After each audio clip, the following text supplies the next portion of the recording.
Preston by Letitia Elizabeth Lunn. Lo, the banquet is over, but one, only one, remains when the mirth of a revel is done. His forehead is dark as he paces the hall, he is bound by an oath which he cannot recall. The youngest, thou chief of his house and his line, he has pledged the Stuart's health in his own Spanish wine. The sword on the wall must start forth from its sheath, for Richard of Chorley is bound to the death. He is brave as the bravest that ever wore brand, he downcast his eye and reluctant his hand. He lingers enthralled by the tenderest tie, for whose sake the bold are unwilling to die. A step in the silence, a shade on the gloom, and a lady thrice lovely hath entered the room. He can see her lip quiver, can hear her heart beat. She kneels on the floor, and she sinks at his feet.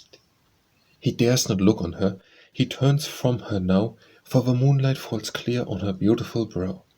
One word from those lips, one glance from those eyes, 'tis for life or for death, if he leave her, she dies.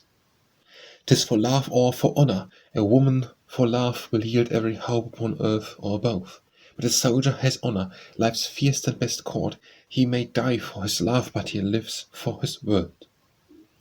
He belts on his sword and springs on his steed, and the spurs dyed red as he urges its speed. The road flies before him, he passes the wind, but he leaves not the thoughts that oppress him behind. Alas for the white rose! Its hour is gone by, its soil is unfriendly, inclement its sky. The day of its pride and its beauty is o'er, the white rose in England will blossom no more. Alas for its victims! The green fields are spread, the green fields of England with dying and dead. But deeper the vale, where these prison walls stand, where the captives are gathered with gyves on each hand. The daybreak is bright as with joy overspread, the face of the east wears a glorious red.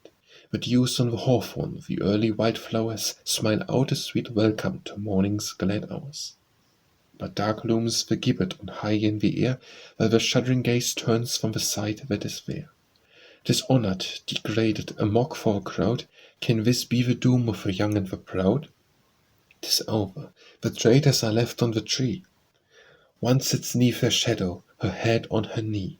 A cloak over the face of a mourner is spread, the razor to look and the look on the dead. Young Richard of Chorley, she followed thee on, but thy life was her own, and with thine it is gone. Both true to their faith, both so fair and so young, woo, for the fate which on this world is flung. Now for their sake, when summer's sweet children unclose, give a moment's sad thought to the fatal white rose.